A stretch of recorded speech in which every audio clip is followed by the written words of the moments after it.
Tēnā koutou katoa. We're very excited at the moment, having had our launch of our new pukapuka, where it's taken quite a journey for us to get here, but one that was well worth it. Let me tell you a little bit about it. Guess to start off with, I'll tell you the name of the pukapuka, Piki te ora, strength and well-being. And this name came from the carving that was made for us by a carver in Waikato Tainui.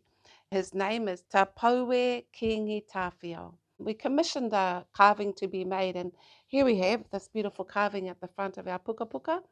And it's got a story of its own, as with all of our carvings do. And we felt that the story to this carving he made us was absolutely appropriate and showed the mana of our pukapuka that we've just launched. It looks at Piki te ora, strength and well-being, something that's really important for us. And you'll feel the importance of strength and well-being across all of the Whakatauākī within this pukapuka.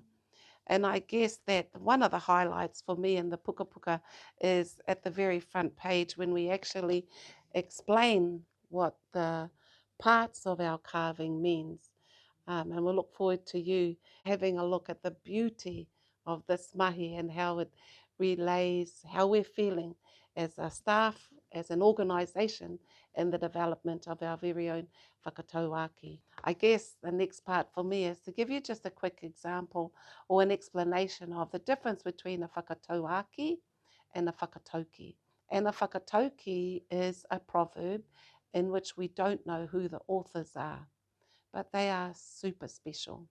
And we use them on a daily basis as it's like almost poetic, the Whakatauki. And so we use them at the beginning of documents, at the end of documents, in the middle of documents.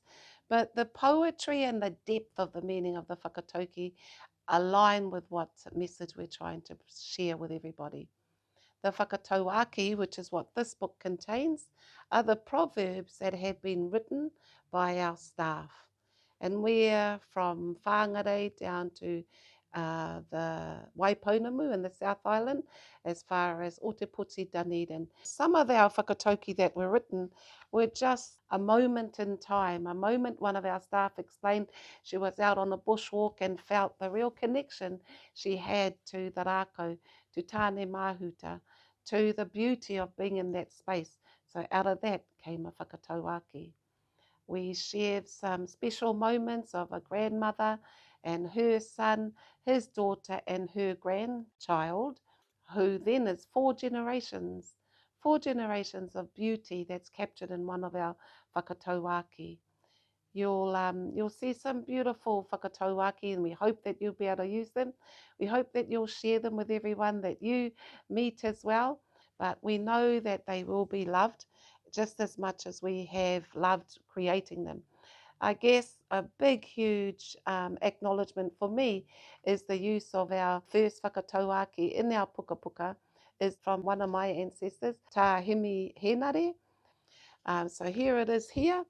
And it's really important that the image that you'll see in each one of our whakatauākī gives you a good explanation also on what we're trying to explain and share with you. And I would encourage you to take some time and enjoy the wairua or the spirit in which they were all developed.